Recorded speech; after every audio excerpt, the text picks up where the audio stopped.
Welcome to Senior to Senior, where folks from our town interview other Harpswell seniors so we get to know each other better and celebrate Harpswell's eclectic older population. Today, we are delighted to introduce Ed Robinson. Ed will be speaking on From Where on Earth Does My Seafood Come? Ed and his wife Mary live here in Harpswell. He has a long career working in the pharmaceutical industry, and two of the companies he worked for are now leaders in producing COVID-19 vaccines. Ed also has done extensive research on where our seafood comes from. I'd like to welcome you, Ed. Thank you, Gail. It's a pleasure to be here today. I appreciate you having me. I welcome the opportunity to talk to you about a fascinating industry. A lot of people ask, where does their seafood come from? And unfortunately, it's one of those things where if you don't ask questions, particularly of your seafood suppliers, you may not know. And even if you do ask questions, you may not always get the right answer. So I'm hoping to pass on a little bit of information that'll make you a more educated, a more effective consumer of seafood. Just a bit of a disclaimer, I am not a lifelong seafood expert in any fashion. I did spend 5 years in the aquaculture business working with some other colleagues in town, building a small aquaculture business. And as part of that, I traveled around the country and met a lot of other people in the industry. So I have a basis of knowledge and I've done a lot of research on it as well. The fish you're looking at in this picture is the primary fish that we worked on in our aquaculture business. It's called a California yellowtail. Absolutely wonderful fish. So just as introduction to seafood, a lot of people don't realize that the coast of Maine and the eastern coast of the United States was being fished long before Columbus came here in 1492. The Vikings are famous for having landed off the coast of Maine and Newfoundland in the year 986. But in fact, the Portuguese were here before that, and they were sending ships full of cod back to Europe. It was a tremendously valuable commodity in those days. But imagine the hazards of those journeys that they made in those small little ships. At that time, the ocean teemed with seafood, and there are stories of 5 and 6 foot long cod being caught one after another, people filling their boats with fish like that. The truth is that fish populations remained healthy well into the 1970s. But then the competition for food began to change. The Russians and others began to fish in American waters, the Japanese as well, with these giant factory ships, as they're called. And that inevitably led to competition for the seafood in the ocean and led inevitably to overharvesting of a lot of our food species. I'll give you some statistics a little bit later. But today, of the 82 key species used for human food, 40 of them are listed as highly vulnerable to climate change. The primary issues around climate change have to do with the warming of the ocean. The Gulf of Maine is one of the fastest warming bodies of ocean water in the world, and acidification, particularly rising levels of CO2. Today, ocean harvest from the Maine fleet are significantly lower than they used to be, and particularly cod and halibut. Just to give you a couple of numbers, in 1990, the fleet harvested 22 million pounds of cod. In 2019, the harvest was 88,000 pounds. That's a dramatic change. If you look at haddock, in 1983, The harvest of haddock peaked at 9 million pounds. In 2019, the harvest was only 400,000 pounds. So obviously, things have changed dramatically. But fortunately, we have a strong market for things like oysters. There's a lot of oyster aquaculture growing in this state. Over 600 licenses are now available to professional and amateur oyster growers. And in 2019, the harvest was 11 million oysters, worth about $8 million at wholesale. Lobsters have been doing pretty well the last few years. We've set records repeatedly. In 2019, the harvest was over 100 million pounds, and that was worth nearly $500 million. The multiplier effect, where other businesses are affected by lobsters, means that it's well over $1 billion economic value to Maine's economy. In total, our exports in 2020 were about $400 million. So it's a big part of the economy in Maine. So the question becomes, why would we eat seafood? I like hamburgers, you like steak. Why would we eat seafood? Well, there are lots of good reasons to do that. First of all, it tends to be low calorie, and most of the seafood we eat is loaded with healthy fats and protein. It's also easy to digest. So if you have an aging metabolism, as I do, a big heavy steak is far more difficult to digest than a healthy meal of salmon, for instance. The FDA, the Food and Drug Administration, recommends that we eat 8 to 12 ounces of seafood per week in 2 separate servings. There's nothing wrong with having more than that as long as it's healthy seafood. The interest, of course, is on omega-3 fatty acids, DHA and EPA. These are the healthy fats in seafood that help us control blood pressure, cholesterol, and so on. There are also very important vitamins, amino acids, and minerals in seafood. And just to list a couple of their: selenium, zinc, iodine. These are fundamentally important to our overall health and well-being. And seafood is a great way to get them, better than consuming a vitamin tablet, for instance. Seafood is also a very versatile food and easy to prepare. Over 95% of fresh seafood in America is consumed in restaurants, but more of us should cook it at home. These statistics you might find of interest. Americans today eat 16 pounds per year of seafood. That's an average figure. But we eat 53 pounds of beef, 58 of chicken, tons of dairy and vegetables, fruits and grains. So you can see that seafood is a very small portion of our diet. And if we had the opportunity to consume more healthy seafood, it would be good for the overall health and well-being of the American population. These numbers are far lower than you would see in places like China, for instance. Their seafood consumption would probably be 10 times what ours is. One of the things that we look at nowadays when we talk about sustainability is what is the cost to produce protein?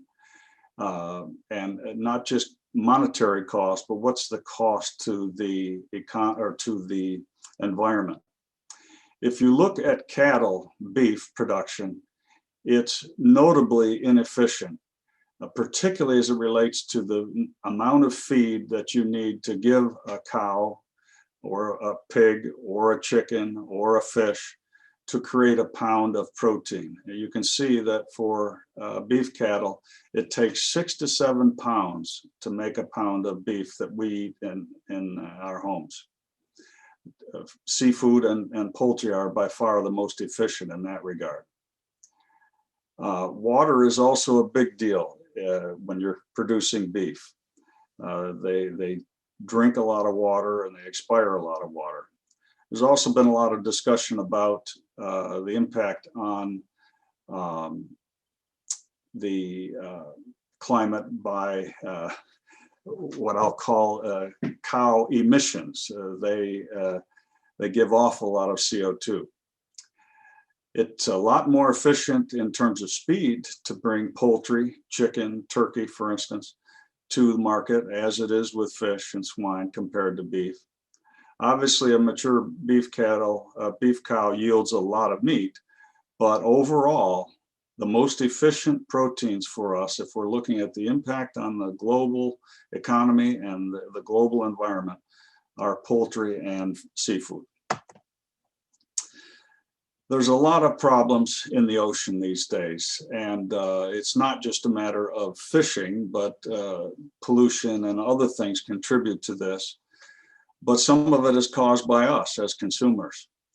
The big trawlers can damage the seabed. In some areas, they will work back and forth through an area, dragging their heavy nets as many as 10 times a year.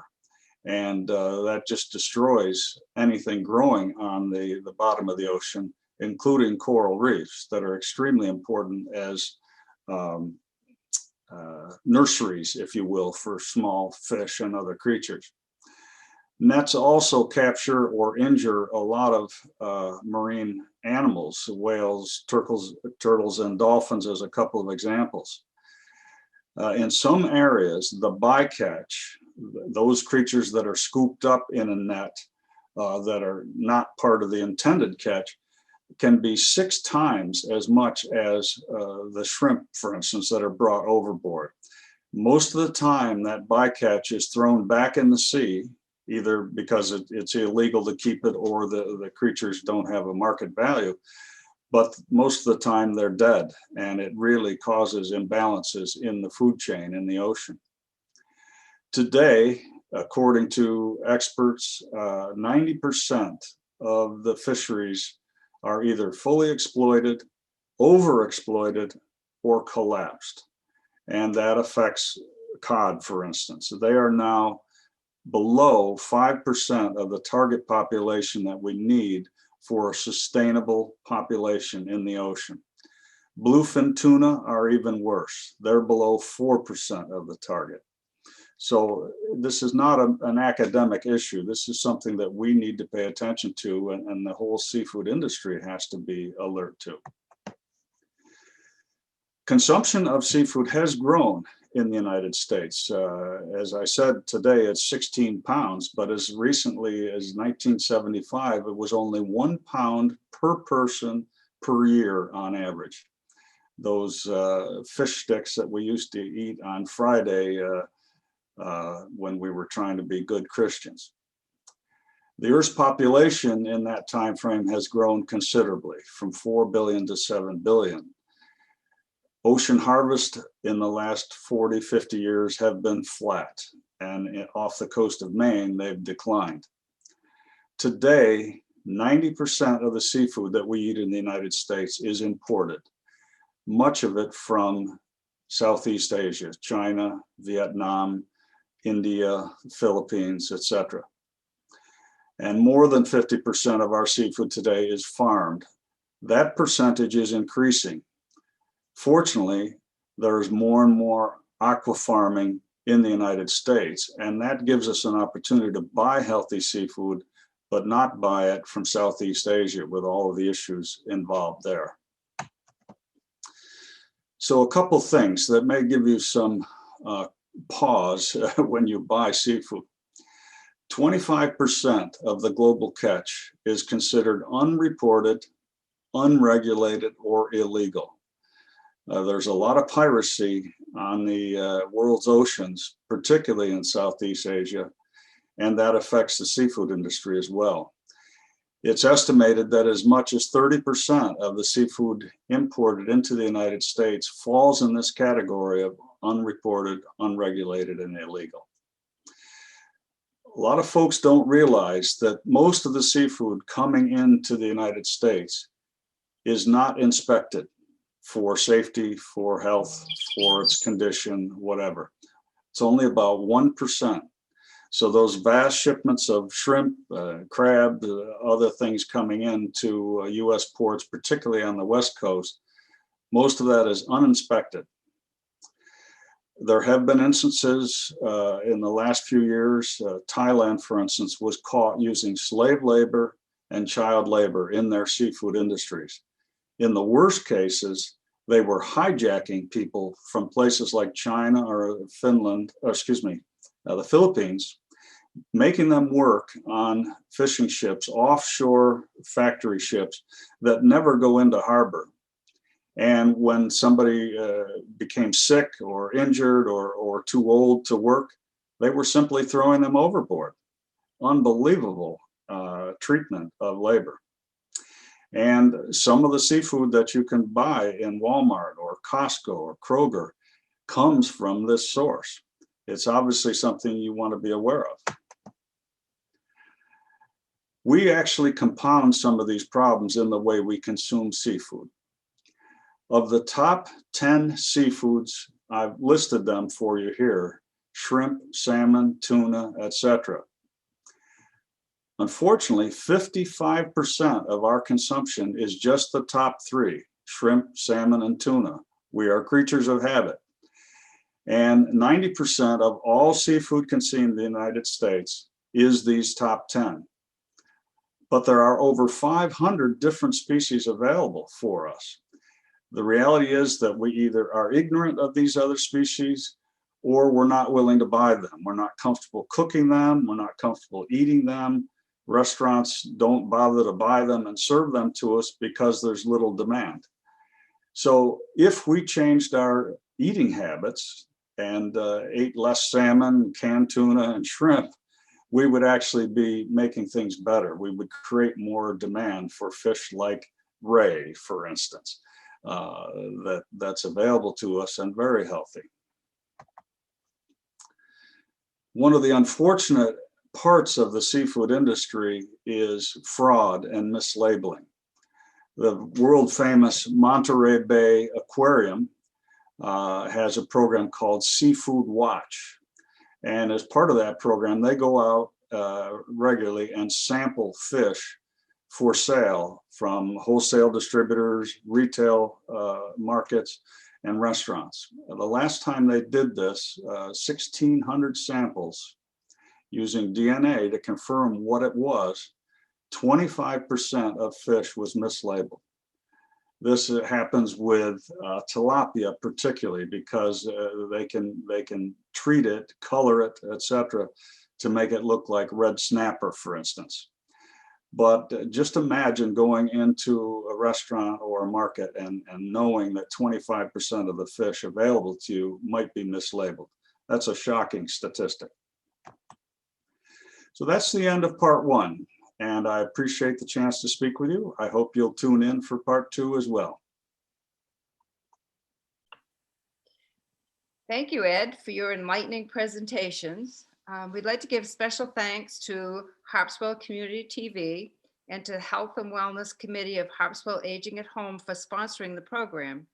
If you would like to interview someone or would like to be interviewed, please email ha@ha.community. That's HAH@HAH.community to let us know. Thank you.